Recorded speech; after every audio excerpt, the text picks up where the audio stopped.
Hi hello வணக்கம். Bachelors kitchen. இன்றைக்கி நம்ம காஜு மசாலா செய்ய போகிறோம். அதுக்கு ஒரு 20 முந்திரி நான் இப்போ அரைச்சி வச்சுருக்கேன். அதுக்கப்புறம் பால் அதே போல் தான் தேவையான அளவு நம்ம எடுத்துக்கணும். பால் முந்திரி இதுதான் ரொம்ப முக்கியம். இது வந்து முந்திரி குழம்பு, இது வந்து ஒரு பஞ்சாப் டிஷ்ஷுங்க. பால் வந்து ரொம்ப தண்ணி உள்ள பாலை வாங்கிறாதீங்க. நல்ல பாக்கெட் பால், நல்ல பாலை வாங்கிக்கோங்க. பால் தான் முக்கியம், உடஞ்சிடாமல் பார்த்துக்கணும் பால் ஃபஸ்ட்டு. அதுக்கப்புறம் ஒரு 4 தக்காளி, அதுக்கு ஒரே ஒரு வெங்காயம் அரைச்சி வச்சுருக்கேன். நல்லா பச்சையாக அரைச்சி வச்சுருக்கேன். அப்புறம் முந்திரி ஒரு 20 முந்திரி எடுத்து வச்சுருக்கேன்.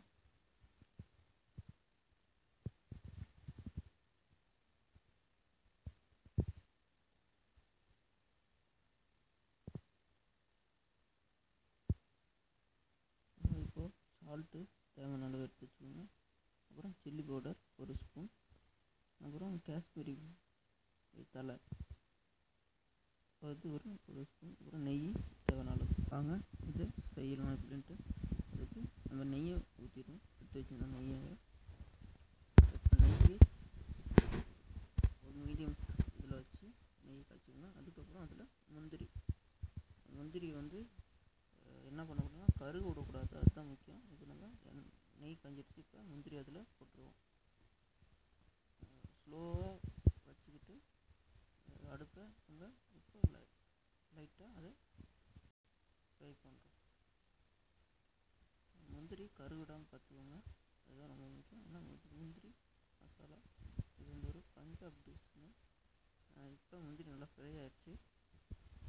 இதை வந்து நம்ம எடுத்து வச்சுருவோம். பார்த்துக்கோங்க கருகில் இது மாதிரி தான் இது பண்ணிக்கணும். இப்போ அதை நம்ம மாற்றி வச்சுருக்கோம். இப்போ நம்ம அந்த எண்ணெயில் வெங்காயம் தக்காளி போட்டு ஃப்ரை பண்ண போகிறோம். அதாவது 3 தக்காளி ஒரு வெங்காயம். இப்போ சில்லி பவுட்ரு போட்டாச்சு. சில்லி பவுடருக்கப்புறம் கஸ்தூரி மெத்தி தலை நம்ம போட்டோம். அப்புறம் உப்பு, நம்ம ஏற்கனவே உப்பு எடுத்து வச்சுருக்கோம், அதனால நான் தேவைக்கேற்ற போட்டேன். உங்களுக்கு எவ்வளோ தேவை உப்பு போட்டுக்கோங்க. இப்போ வந்து அதை நல்லா மிக்ஸ் பண்ணிக்கலாம். இது பொறுத்த வரைக்கும் தண்ணி ஊற்றக்கூடாது. தண்ணி ஊற்ற அப்படியே மிக்ஸ் பண்ணிக்கோங்க. ஸ்லோ ஃப்ளேமில் வச்சுக்கோங்க அடுப்பை. இது நல்லா மிக்ஸ் பண்ணி விட்டுக்கோங்க. இப்போ இது நல்லா மிக்ஸ் ஆகிடுச்சு. இப்போ நம்ம இதில் பாலை ஊற்றிட்டு அப்புறம் ஒரு 5லேருந்து 6 நிமிஷம் நம்ம இதில் தேவையான அளவு பாலை ஊற்ற போகிறோம். பால் வந்து ரொம்ப அதிகமாக ஊற்றிடக்கூடாது, மீடியமாக உங்களுக்கு தேவை அளவு ஊற்றிக்கணும். அதாவது 4 வெங்காயம் தக்காளி எடுத்துருக்கிறதுக்காக நான் வந்து ஒரு 250 மில்லி பால் ஊற்றிருக்கேன். பால் ஊற்றிடாச்சு. இதுக்கு வந்து ஒரு 5லேருந்து 6 நிமிஷம் வரையும் மறுபடியும் குக் பண்ணணும். அதனால் நம்ம இப்போ என்ன பண்ணுறோன்னா, இப்போ அதில் ஒரு மூடியை போட்டு மூடி வச்சு குக் பண்ணிக்குவோம். இப்போ இது ஒரு 5லேருந்து 6 நிமிஷம் குக் ஆகிடுச்சு. உங்களுக்கே பார்த்தா தெரியும் எவ்வளோ திக்னஸாக எவ்வளோ அழகாக இருக்குன்ட்டு. இப்போ நம்ம இது என்ன பண்ணுறோன்னா, லைட்டாக முந்திரி பழத்தை அந்த இதை ஃப்ரை பண்ணி வச்சுருக்கிறத போட்டுருவோம். இப்போ அதில் முந்திரி அரைச்சி வச்சுருக்கிற ஒரு 20 முந்திரி அரைச்சி வச்சுருக்கோம், அதையும் இதில் மிக்ஸ் பண்ணிட்டு இப்போ நல்லா மிக்ஸ் பண்ணி விட்டுப்போம். பார்க்கவே எவ்வளோ அழகாக இருக்குன்னு பாருங்கள். இது வந்து ஒரு பஞ்சாப் டிஷ்ஷு. இந்த டிஷ் ரொம்ப பிடிக்கும். இது நம்ம ஆளுங்களுக்கு எல்லாருக்கும் தெரியணும் தான் இந்த டிஷ்ஷை நான் வந்து என்னோடய சேனலில் போட்டிருக்கேன்.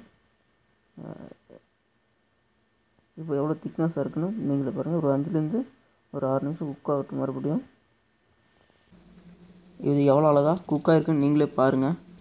கண்டிப்பாக இந்த டிஷ் உங்களுக்கு ரொம்ப பிடிக்கும். இதில் லைட்டாக வெல்லம் போட்டுக்கோங்க. அப்படி வெல்லம் இல்லாதவங்க சர்க்கரை போட்டுக்கோங்க. சர்க்கரையும் இல்லாட்டி எதுவும் போட தேவையில்ல. ஏன்னா என்கிட்ட வெல்லம் இருக்கனால லைட்டாக போட்டுக்கிட்டேன். இப்போ இதை மிக்ஸ் பண்ணி விட்டுக்குவோம். உங்களுக்கே தெரியுது பாருங்கள். இது வந்து அடி எதோ பிடிச்சிருக்கான்னு உங்களுக்கு தோணுச்சுன்னா மிக்ஸ் பண்ணி பார்த்துக்கோங்க. கண்டிப்பாக இந்த டிஷ்ஷு உங்களுக்கு ரொம்ப பிடிக்கும் நான் நம்புகிறேன். இது ரொம்ப எனக்கு பிடிச்ச டிஷ்ஷு.